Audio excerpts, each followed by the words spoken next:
I don't know about you, but after a good retreat, there's nothing I like better than to head down to my local meditation bar and throw back a few techniques. Maybe even take home a good procedure or two. Yeah, there's a lot of good places around here. The Purification Pub, the Hakmed Hatch, Epicee Attic, a Nietzsche Annex, and the Axis of Ego, which is too noisy for my tastes. Just doesn't have a good feel to it. Oh, and there's the Clarification Cafe. They got booths for eating meditation there. A mechanical hand comes down and stops your arm right as you lift the food. Then a voice comes on saying, meditate on that. Yeah, they got therapists in the next room for when it doesn't work out. My favorite place is the Vipassana Vortex. Used to be called Zen It Is when it was owned by this guy named Roshi, but he had a lot of activity and moved on to another level of consciousness. The Vipassana Vortex is situated in a way that you can see right through it. Over the door is a color monitor running DOS in black and white. Then something in Sanskrit or Pali, or maybe it's Chinese. I'm told it translates apart sight, through sight, and insight. All fits welcome. Cho greets me at the door. She runs the place. A great dame with a solid gold heart and a smile to match. She says, "Is that a guru in your pocket, or are you just happy to be here?" I smile and head over to the bar for a clarity cocktail. I got some fuzzy aspects and I could use a good buzz. The bliss bunnies are circulating and free-floating throughout the room, giving out labels.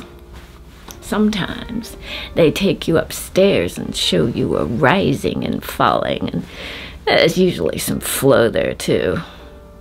Oh, there's my friend Will. He's got a horse named Charlie.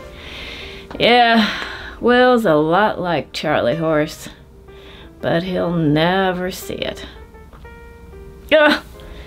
I see Shinzen over at his usual booth. He owns the place. You can tell his booth by the charts and graphs. Yeah, he's a geek and into Zen mathematics, but don't let the glasses fool you. He may be able to say samadhi in a dozen languages, but he can get your sense gates flowing better than nasal spray.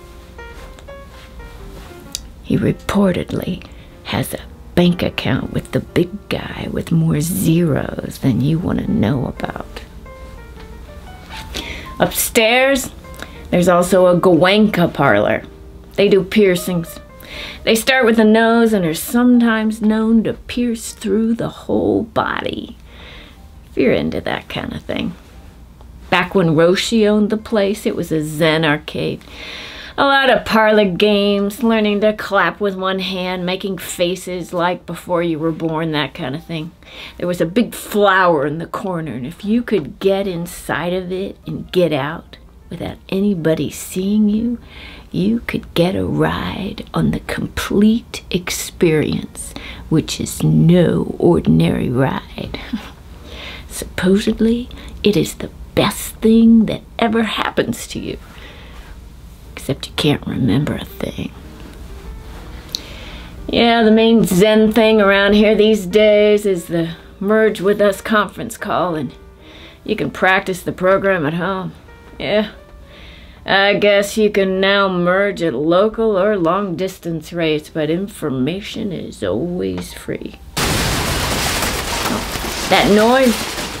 Some deconstruction happening up on the 3rd floor. The place is in pieces, but I hear they got rid of a lot of unnecessary crap that was just gumming up the works. I hear the view's gonna be a lot better now.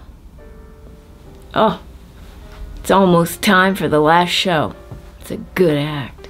A singer with a dress so tight all you can see is expansion and contraction and some undulation. Lots of good body sensations.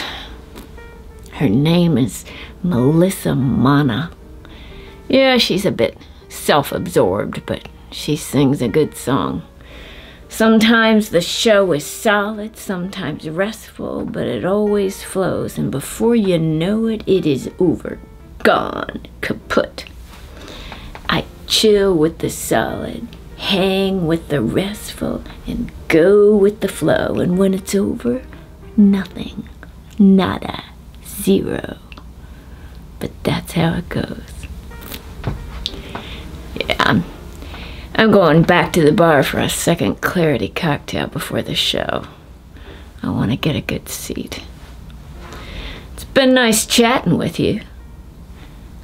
Or have I been some internal talk and mental image taking you away from being here now? The only way for you to know for sure is to wake up. Good luck with that.